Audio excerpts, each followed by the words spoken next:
সুনামগঞ্জে বন্যা পরিস্থিতির অবনতি, তলিয়েছে কয়েকটি সড়ক। সিলেটের পরিস্থিতি অপরিবর্তিত।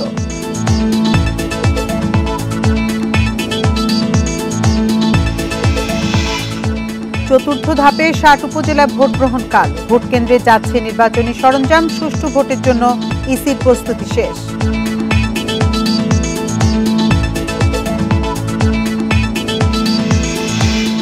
এক সপ্তাহের ব্যবধানে বিভিন্ন জেলায় কেজিতে আলুর দাম বেড়েছে ১০ টাকা পর্যন্ত।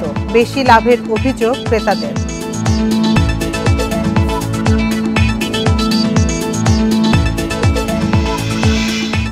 গোপালগঞ্জে বেনজিরের সাভানা ইকো রিসোর্ট বন্ধ ঘোষণা। কৃষক সংখ্যালঘুদের শত একর জমি দখলের অভিযোগ।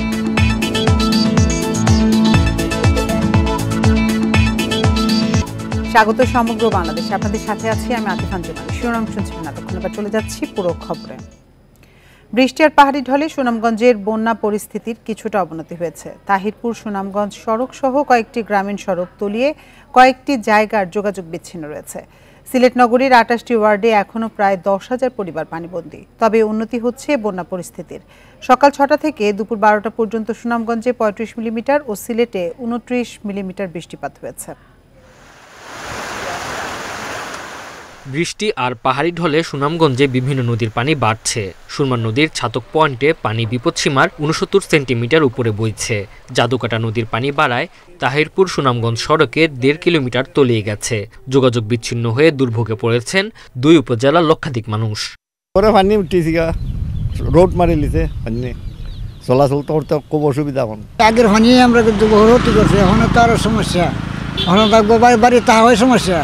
ছাতক উপজেলার ইসলামপুর ইউনিয়নের বেশ কয়েকটি গ্রামীণ সড়ক তলিয়ে বন্ধ আছে যান চলাচল। এছাড়া দোয়ারা বাজার উপজেলাতেও ৩টি ইউনিয়ন যোগাযোগ বিচ্ছিন্ন। প্লাবিত হয়েছে বেশ কয়েকটি গ্রাম। পানিবন্দী অন্তত ১৫,০০০ মানুষ।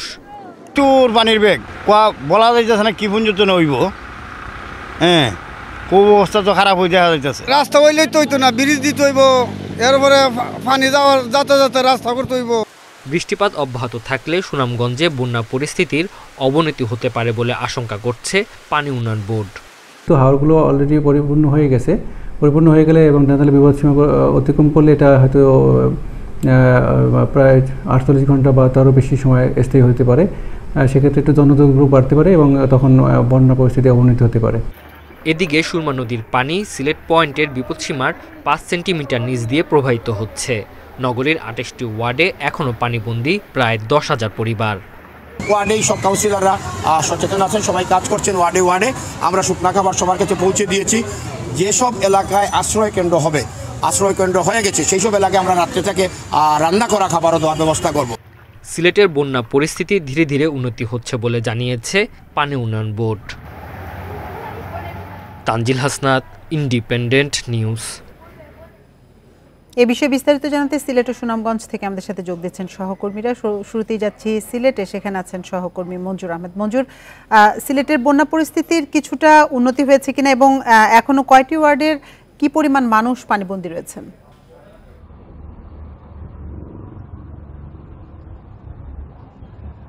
আসলে সিলেটের বন্যা পরিস্থিতি আপনি যেটা বলছিলেন উন্নতির দিকেই যাচ্ছে, কারণ বৃষ্টিপাত কিন্তু তুলনামূলক কম হচ্ছে এবং আমাদের যে মূল বৃষ্টিপাত যেটা হওয়ার কথা চেরাপুঞ্জিতে যে বৃষ্টি হয় ভারতের, সেই বৃষ্টির কারণেই কিন্তু সিলেট অঞ্চলে পাহাড়ি ঢল নামে এবং বন্যা পরিস্থিতি সৃষ্টি হয়েছে। ২৪ ঘন্টায় চেরাপুঞ্জিতে মাত্র ৩০ মিলিমিটার বৃষ্টি হয়। ঘন্টায় চেরাপুঞ্জিতে মাত্র ৩০ মিলিমিটার বৃষ্টি হয়েছে এবং সিলেটে গত সকাল ৬টা থেকে দুপুর পর্যন্ত ২৯ মিলিমিটার বৃষ্টি হয়েছে।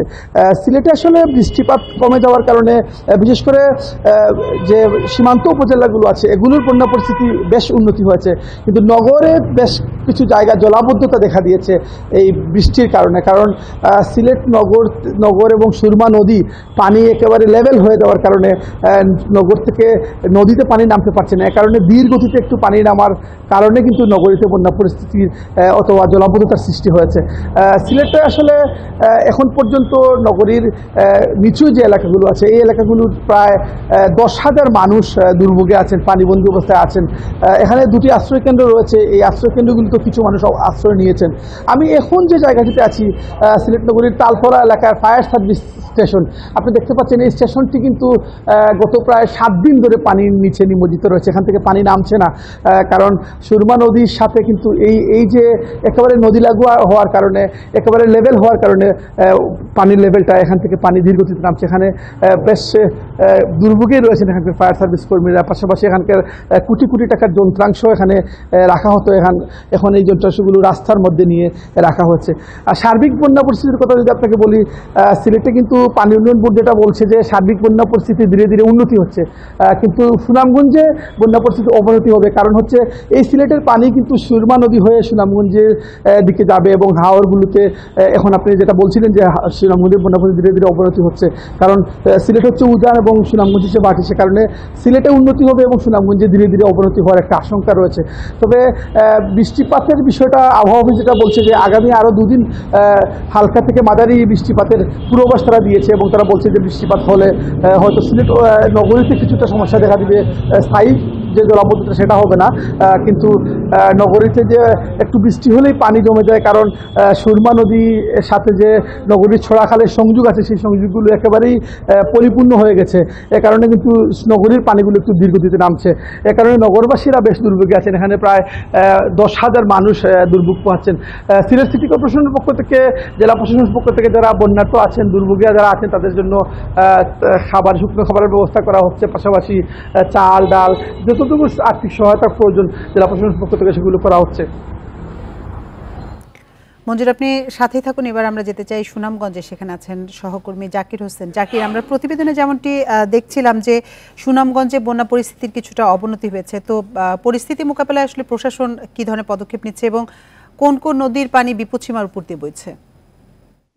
আমি যদি আপনাকে প্রথমে একটু প্রশাসনের কথা বলি, আমি কিছুক্ষণ আগে কথা বলেছিলাম জেলা প্রশাসক মোহাম্মদ রাশেদ ইকবাল চৌধুরীর সাথে। তিনি আমাকে জানিয়েছেন এখনো বন্যা পরিস্থিতি ওইভাবে সৃষ্টি হয়নি, তারপরেও কিন্তু তারা জেলা প্রশাসনের পক্ষ থেকে ইতিমধ্যে প্রস্তুতির ব্যাপকভাবে প্রস্তুতি নিচ্ছে বলে আমাদেরকে জানিয়েছেন। প্রায় 500-এরও অধিক আশ্রয় কেন্দ্র প্রস্তুত রাখা হয়েছে। তিনি আমাকে জানিয়েছেন জেলার যে 12টি উপজেলা রয়েছে, 12টি উপজেলা নির্বাহী কর্মকর্তাদের ইতিমধ্যে তারা নির্দেশনা দিয়েছেন যে বন্যা আশ্রয় কেন্দ্র এবং স্বেচ্ছাসেবক দল গঠন করার জন্য ইতিমধ্যে তারা সকল প্রস্তুতি সম্পন্ন করেছে। আর ত্রাণ সহায়তার কথা যদি বলি, তারা ত্রাণ সহায়তা, তিনি বলেছেন ত্রাণ সহায়তা তাদের কাছে পর্যাপ্ত পরিমাণ মজুদ রয়েছে এবং আরো ত্রাণ সহায়তার জন্য মন্ত্রণালয়ে চিঠি প্রেরণ করা হয়েছে বলে তিনি আমাদেরকে জানিয়েছেন। আর ইতিমধ্যে আমরা দেখেছি আজকে কিন্তু দুপুরের পর থেকে বৃষ্টিপাত হয়নি, সুরমা নদীর পানি কিন্তু স্থিতি অবস্থায় আছে। অর্থাৎ কিন্তু ছাতকের কথা যদি বলি, সুনামগঞ্জের যে সুরমা নদীর ছাতক পয়েন্টে এখন বিপদসীমার 73 সেন্টিমিটার উপর দিয়ে প্রবাহিত হচ্ছে, আর যেটা দুপুর 2টার আগে একটু কম ছিল। তো সুরমার ছাতকের দিকে কিন্তু একটু বন্যা পরিস্থিতির অবনতি হচ্ছে।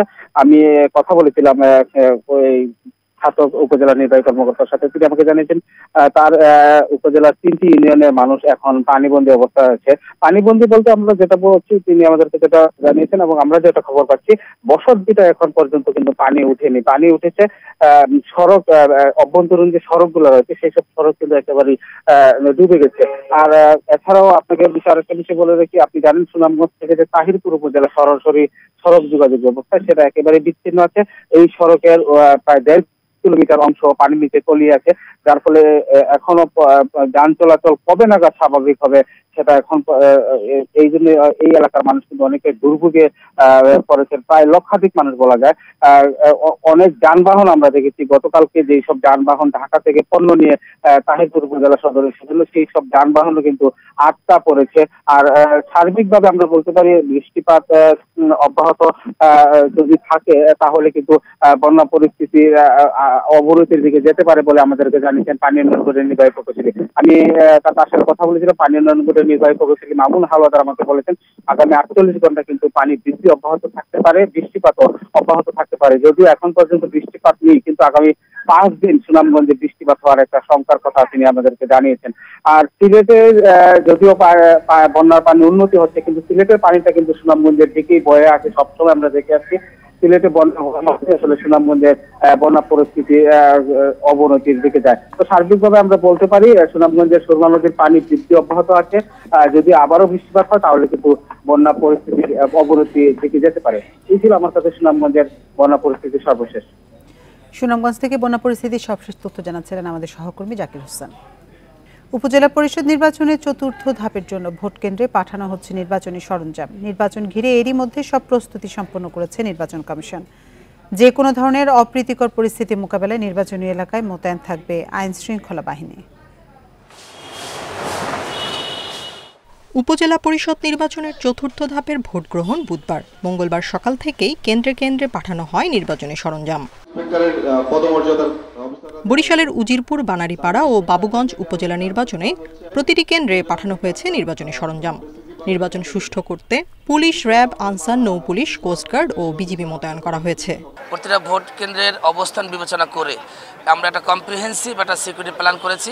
গুরুত্বপূর্ণ এবং অধিক গুরুত্বপূর্ণ বিবেচনা করে ভোটাররা যেন উৎসবমুখর পরিবেশে স্বাচ্ছন্দ্যে আনন্দের সাথে এই চমৎকার এই নির্বাচনে তারা ভোট দিয়ে তাদের পছন্দের প্রার্থীকে নির্বাচিত করতে পারেন, সেজন্য সকল আয়োজন আমরা শেষ করেছি।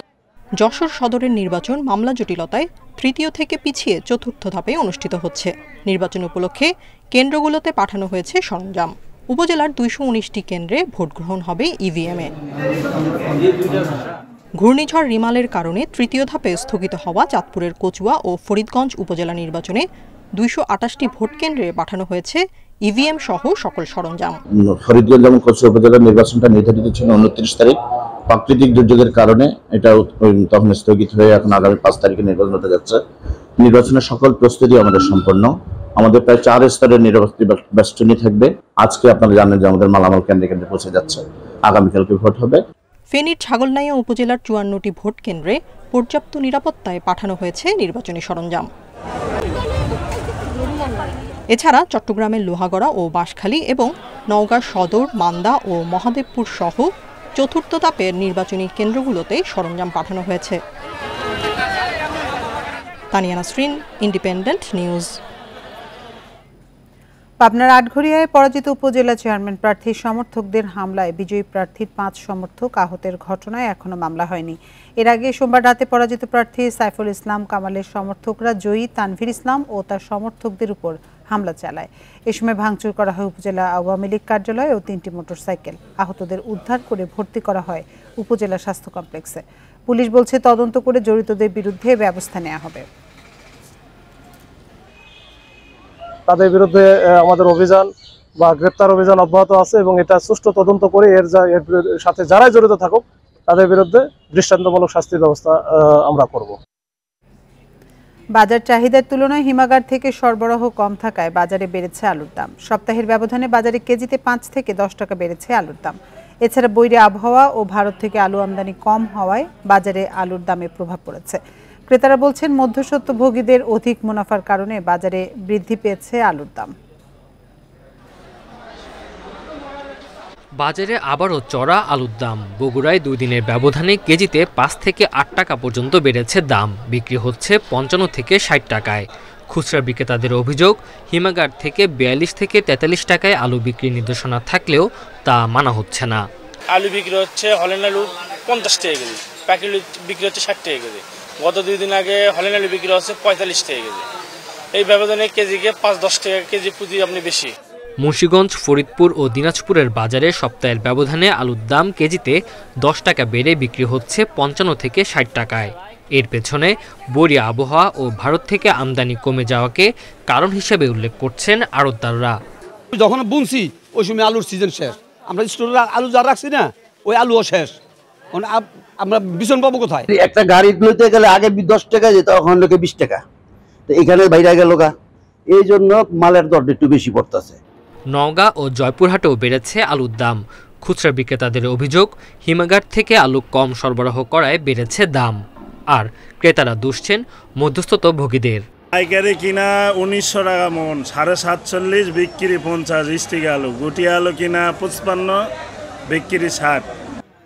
ভোক্তা অধিকার সংরক্ষণ অধিদপ্তর বলছে অবৈধভাবে দাম বৃদ্ধির সুযোগ নেই।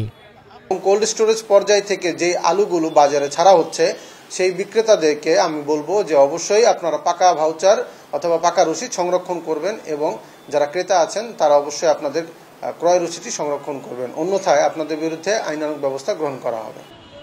আলুর দাম নিয়ন্ত্রণে বাজার মনিটরিংয়ের দাবি জানিয়েছেন ক্রেতারা। Tanzil Hasnat, Independent News. এ নিয়ে বিস্তারিত জানাতে বগুড়া থেকে আমাদের সাথে যোগ দিচ্ছেন সহকর্মী হাসিবুর রহমান। হাসিবুর, আলুর বাজার নিয়ন্ত্রণে কোনো ধরনের মনিটরিং চোখে পড়েছে কিনা এবং খুচরা বিক্রেতা এবং ক্রেতারা কি বলছেন আলুর দর নিয়ে?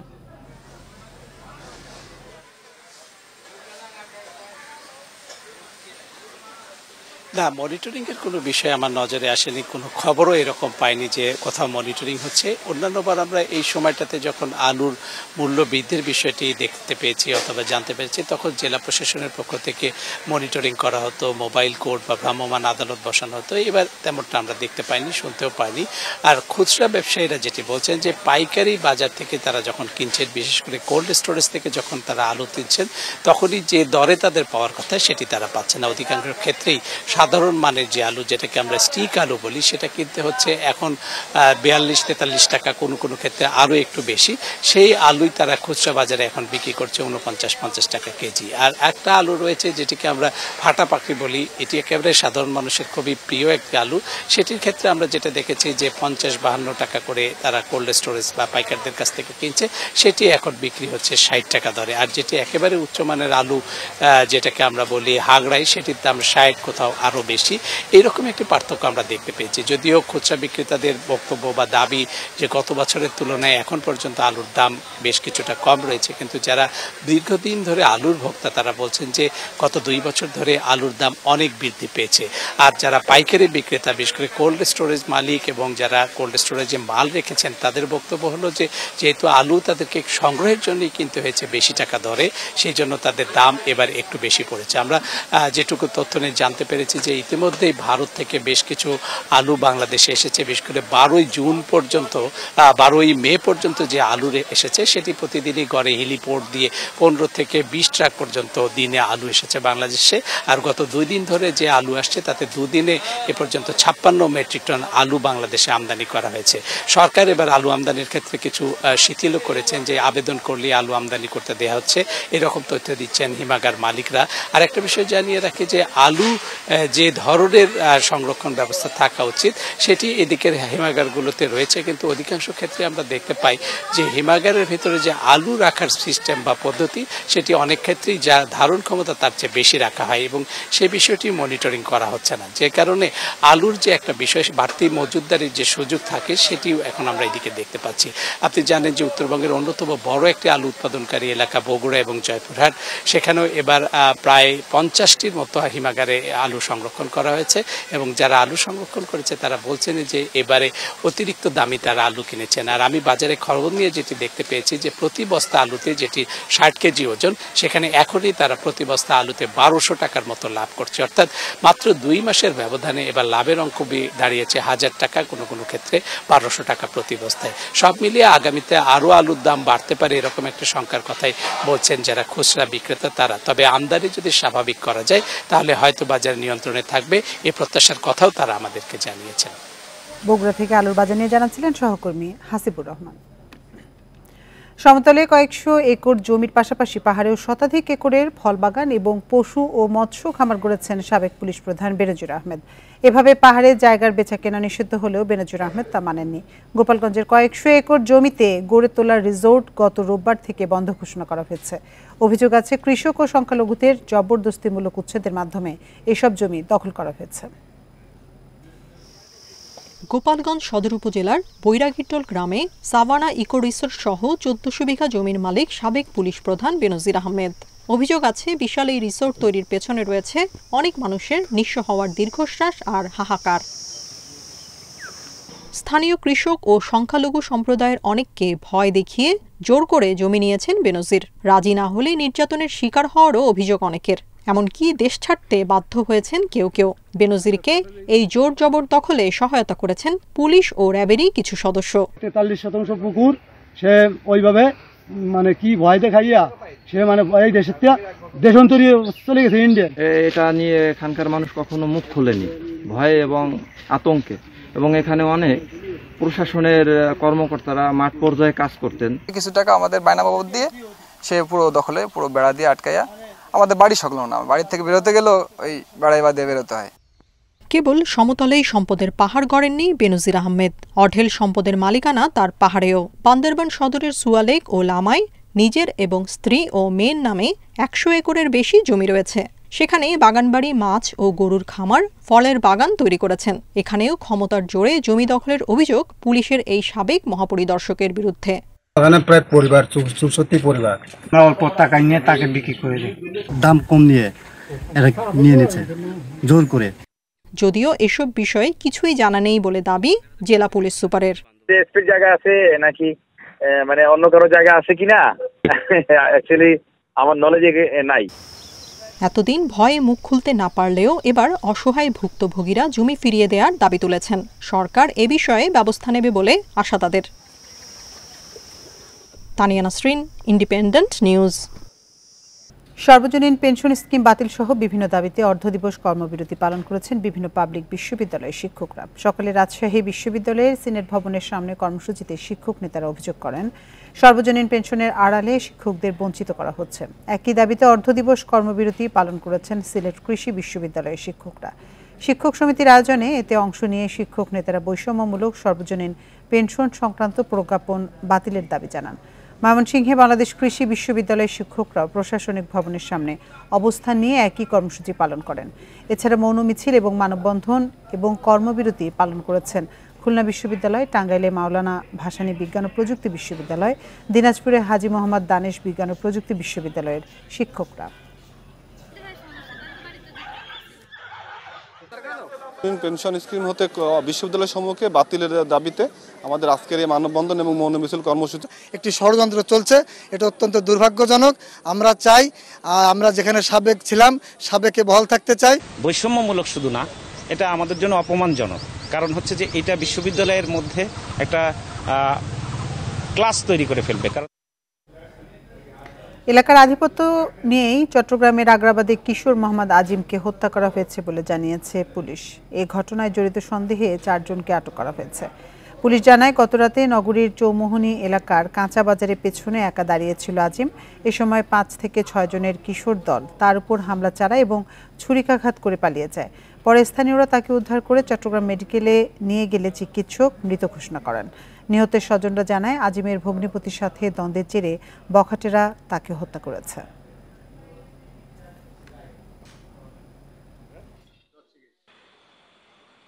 একজন অটো চালককে এর আগের দিন মানে গতকাল ঘটনার আগের দিন মারধর করছে আবির এবং আরো কয়েকজন মিলে। এর কিছুক্ষণ পরে ওই অটো চালক আবার ওদের একজনকে মারধর করছে। মারধরের প্রেক্ষাপটে কালকে এই ঘটনা, এখন পর্যন্ত ঘটনায় সরাসরি জড়িত 4 জনকে আমরা গ্রেপ্তার করেছি এবং যে ঘটনায় ব্যবহৃত যে রক্তমাখা ছুরি সেই ছুরিটা উদ্ধার করা হয়েছে। কুমিল্লার 14 গ্রামে কাভার্ড ভ্যানের ধাক্কায় অপর কাভার্ড ভ্যানের চালক সাগর ও তার সহযোগী বেলাল হোসেন নিহত হয়েছেন। ভোরে উপজেলার ছুপুয়া রাস্তার মাথা এলাকায় এ ঘটনা ঘটে।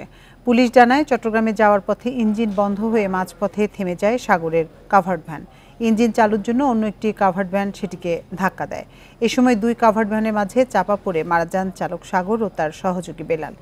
এদিকে যশোরে নাভারান ফরেস্ট অফিসের সামনে পণ্যবাহী ট্রাকের চাপায় নাভারান ডিগ্রি কলেজের অবসরপ্রাপ্ত শিক্ষক অধ্যাপক নাসির উদ্দিন ও নৈশ প্রহরী আলী বক্স নিহত হয়েছেন। ভোরে ফজরের নামাজ পড়তে মসজিদে যাওয়ার পথে এ দুর্ঘটনা ঘটে।